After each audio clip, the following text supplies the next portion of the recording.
My dear friends, ഞാൻ വീണ്ടും എത്തി കറണ്ട് അഫയേഴ്സ് സെക്ഷനുമായിട്ട്. പഠനമൊക്കെ സൂപ്പറായിട്ട് നടക്കുന്നു എന്ന് ഞാൻ വിശ്വസിക്കുന്നു. അപ്പോൾ എങ്ങനെയാ സർക്കാർ ജോലി നമുക്ക് സ്വന്തമാക്കണ്ടേ?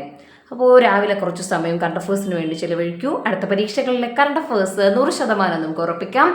കൂടെ വാ മക്കളെ, കയറിപ്പോര്. സർക്കാർ ജോലിയുമായി ജീവിതം സുരക്ഷിതമാക്കാം.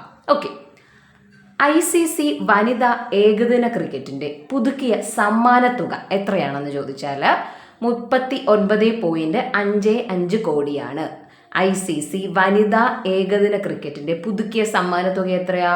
39.55 കോടി. 39.55 കോടി. 39.55 കോടിയാണ് ICC വനിതാ ഏകദിന ക്രിക്കറ്റിന്റെ പുതുക്കിയ സമ്മാനത്തുക. 39.55 കോടി. ഓക്കെ, അടുത്ത നല്ലൊരു ചോദ്യം. 2025 നോർവേയുടെ പരമോന്നത പുരസ്കാരമായ ഹോൾബർഗ് പുരസ്കാരം ലഭിച്ച ഇന്ത്യൻ എഴുത്തുകാരി. അപ്പോൾ ഹോൾബർഗ് സാഹിത്യ പുരസ്കാരമാണ്, നമുക്കവിടെ മനസ്സിലാക്കാം. 2025 നോർവേയുടെ പുരസ്കാരമായ ഹോൾബർഗ് പുരസ്കാരം ലഭിച്ച ഇന്ത്യൻ എഴുത്തുകാരി ആരാണ്? ഗായത്രി സ്പിവാക്ക് ആണ്. ആരാണ്? Gayatri Spivak. Gayatri Spivak 2025 Norway Holberg പുരസ്കാരം ലഭിച്ച ഇന്ത്യൻ എഴുത്തുകാരി. ഇങ്ങനെ ഒരു ക്വസ്റ്റ്യൻ കാണുമ്പോൾ നമ്മൾ എഴുത്തുകാരി ഒന്നും നോക്കാതിരുന്നു കഴിഞ്ഞാൽ നോർവേയുടെ പുരസ്കാരം എന്ന് കേട്ട് ഞാൻ അന്നേരം നമ്മൾ ഇതാണ് എപ്പോഴും പുരസ്കാരം കിട്ടുന്ന ആർക്കാ? മോദിക്കാന്നൊക്കെ വിചാരിക്കുവേ. അപ്പോൾ ഫുൾ ക്വസ്റ്റ്യൻ വായിച്ചു നോക്കണേ. 2025 നോർവേയുടെ ഹോൾബർഗ് പുരസ്കാരം ലഭിച്ച ഇന്ത്യൻ എഴുത്തുകാരി ഗായത്രി സ്പിവാക്കാണ്. ഗായത്രി സ്പിവാക്ക്. നീതി ആയോഗിന്റെ സാമ്പത്തിക ആരോഗ്യ സൂചികയിൽ 2025 1-ാം സ്ഥാനത്തെത്തിയത് ഒഡീഷയാണ്. ഇങ്ങനെ ഒരു ചോദ്യം കണ്ടു കഴിഞ്ഞാൽ ഉറപ്പായിട്ട് നമ്മൾ മനസ്സിനകത്ത് ഓടി വരുന്നത് കേരളമായിരിക്കും. അല്ല, 2025 നീതി ആയോഗ് പുറപ്പെടുവിച്ച സാമ്പത്തിക ആരോഗ്യ സൂചികയിൽ 1-ാം സ്ഥാനത്തെത്തി നിൽക്കുന്നത് ഏത് സംസ്ഥാനമാണ് കുഞ്ഞുങ്ങളെ? അത് ഒഡീഷയാണ്. ഒഡീഷ. നീതി ആയോഗ് സാമ്പത്തിക ആരോഗ്യ സൂചിക 2025 1-ാം സ്ഥാനത്തെത്തി നിൽക്കുന്നത് ഒഡീഷയാണ്. ഓക്കെ, ഇന്ത്യയിൽ ആദ്യമായി പാലിയേറ്റീവ് കെയർ നയം കൊണ്ടുവന്നത് കേരളമാണ്.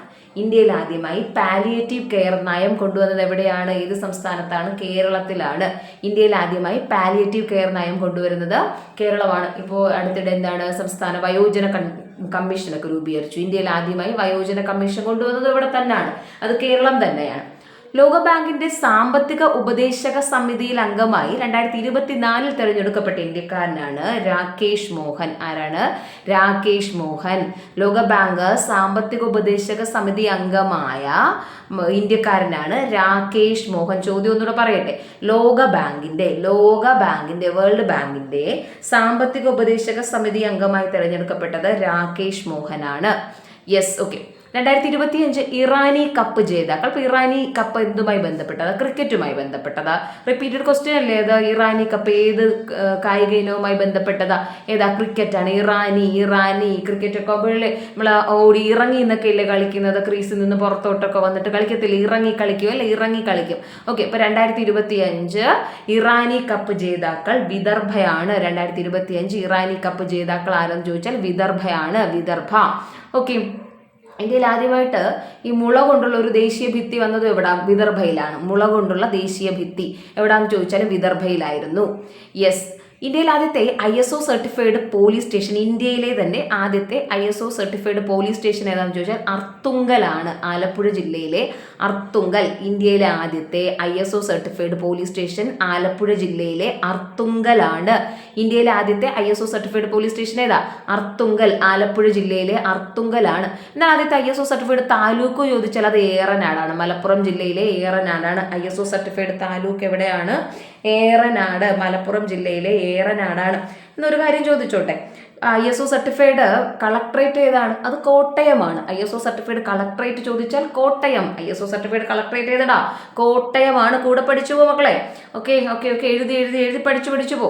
അപ്പോൾ എന്താണ് അവസാന സമയമാകുമ്പോൾ അല്ലെങ്കിൽ കറണ്ട് അഫയേഴ്സിന് വേണ്ടിയിട്ട് ആവശ്യമില്ലാണ്ട് നമ്മൾ ടെൻസ്ഡ് ആവും. ഞാൻ ഇന്ന് ഒരു കാര്യം പറയട്ടെ. കഴിഞ്ഞ ദിവസം നടന്ന എക്സാമിന് PSC നടത്തിയ എക്സാം ടൈം കീപ്പർ അല്ലേ, അതിനകത്തെന്ന് പറയുന്നത് ഒത്തിരിയും കറണ്ട് അഫയേഴ്സ് ഉണ്ടായിരുന്നു. ഒത്തിരി കറണ്ട് അഫയേഴ്സ് ഉണ്ട്. കറണ്ട് അഫയേഴ്സിന് വളരെയധികം പ്രാധാന്യം നൽകിക്കൊണ്ടാണ് കഴിഞ്ഞ ദിവസത്തെ എക്സാം. അപ്പോൾ തുടർന്ന് വരുന്ന പരീക്ഷകളിലൊക്കെ കറണ്ട് അഫയേഴ്സിന് വളരെയധികം പ്രാധാന്യമുണ്ട്, പഠിക്കണേ. അപ്പോൾ ഇന്ത്യ ആദ്യമായി ISO certified police station Arthunkal, Alappuzha ജില്ലയിലെ അർത്തുങ്കൽ. ആദ്യത്തെ താലൂക്ക് ചോദിച്ചാൽ ഏറനാട്, മലപ്പുറം. ആദ്യത്തെ കളക്ടറേറ്റ്, അതായത് ISO സർട്ടിഫൈഡ് കളക്ടറേറ്റ് ചോദിച്ചാൽ അത് കോട്ടയമാണ്. ISO സർട്ടിഫൈഡ് കളക്ടറേറ്റ് ചോദിച്ചാൽ കോട്ടയമാണ്. ഓക്കെ, അടുത്തൊരു ചോദ്യം, ഓൾറെഡി PSC ചോദിച്ച ചോദ്യമാണ്. കേരളത്തിൽ 100% തെരുവിളക്കുകൾ സ്ഥാപിക്കുകയും അത് കത്തിക്കുകയും, അതല്ല ചോദ്യമായിരുന്നു അല്ലേ, അത് കത്തിക്കുക, തെരുവിളക്ക് മാത്രം സ്ഥാപിച്ചല്ല, അവിടെ കണക്ഷൻ കൊടുത്ത് കത്തിക്കുകയും ചെയ്ത ആദ്യത്തെ ഗ്രാമമാണ് പാറളം. ആറളമല്ല, പാറളം. തൃശ്ശൂർ ജില്ലയിലെ പാറളമാണ് കേരളത്തിൽ 100% തെരുവ് വിളക്ക് സ്ഥാപിക്കുകയും അത് കത്തിക്കുകയും ചെയ്ത ഗ്രാമം ചോദിച്ചാൽ അത് പാറളം, തൃശ്ശൂർ ജില്ലയിലെ പാറളമാണ്. ഓക്കെ അല്ലേ. ICC വനിതാ ഏകദിനം പുതുക്കിയ സമ്മാനത്തുക 39.55 കോടി. 2025 നോർവേ ഹോൾബർഗ് പുരസ്കാരം ലഭിച്ച ഇന്ത്യൻ എഴുത്തുകാരി ഗായത്രി സ്പിവാക്ക്. എൻ്റെ കൂടെ ഒന്ന് പറഞ്ഞു വരാമോ? നീതി ആയോഗ് സാമ്പത്തിക ആരോഗ്യ സൂചിക 2025 കണക്കുകൾ പ്രകാരം ഏറ്റവും മുന്നിൽ നിൽക്കുന്നത് ഏതാണെന്ന് ചോദിച്ചാൽ ഒഡീഷയാണ്. ഇന്ത്യയിൽ ആദ്യമായി പാലിയേറ്റീവ് കെയർ നയം കൊണ്ടുവന്നത് കേരളം. വേൾഡ് ബാങ്കിന്റെ സാമ്പത്തിക ഉപദേശക സമിതി അംഗമായി തെരഞ്ഞെടുക്കപ്പെട്ട ഇന്ത്യക്കാരനാണ് രാകേഷ് മോഹൻ. 2025 ഇറാനി കപ്പ് ജേതാക്കൾ വിദർഭ. 2025 ഇറാനി കപ്പ് ജേതാക്കൾ വിദർഭ. മറക്കണ്ട, ഈ ഭാഗത്തു നിന്നൊരു ചോദ്യം ഷുവർ ആണ്. ഓക്കെ, ഇന്ത്യയിൽ ആദ്യത്തെ ISO certified police station Arthunkal, Alappuzha. ISO certified taluk Eranad, Malappuram. കേരളത്തിൽ 100% തെരുവിളക്കുകൾ സ്ഥാപിക്കുകയും അത് കത്തിക്കുകയും ചെയ്ത ഗ്രാമം ചോദിച്ചാൽ തൃശ്ശൂർ ജില്ലയിലെ പാറളമാണ് മക്കളെ, തൃശ്ശൂർ ജില്ലയിലെ പാറളം. അപ്പം മറ്റൊരു കറണ്ട് അഫയേഴ്സ് ക്ലാസ്സുമായി വീണ്ടും നമ്മൾ നാളെ കാണും. Bye, take care.